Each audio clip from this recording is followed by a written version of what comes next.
Hi everyone, welcome back to my another video. Today I am going to show in this video how to fix disk management could not start virtual disk service on your Windows 10 or Windows 11. So before going to start the video, if you are not subscribed my channel, please subscribe. So let's start the video. Guys, if you are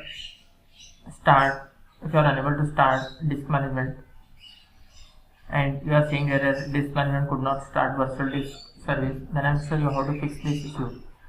First of all, you have to just click on this search menu, then type here services.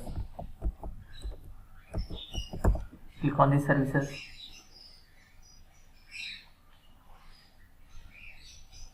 In this you need to find virtual disk.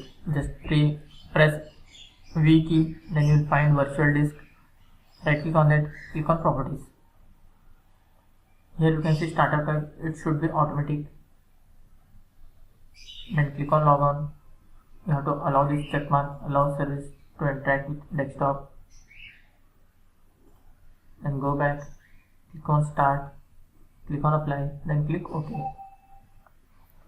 After that, close this window.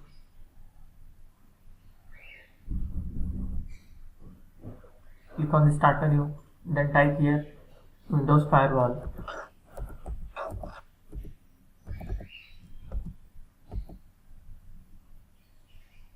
And here Windows Defender Firewall, click on this.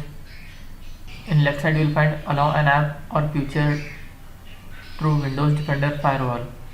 Click on this. Here you can see here, just click on change setting. If you find any remote volume, just select that one, select and close this window.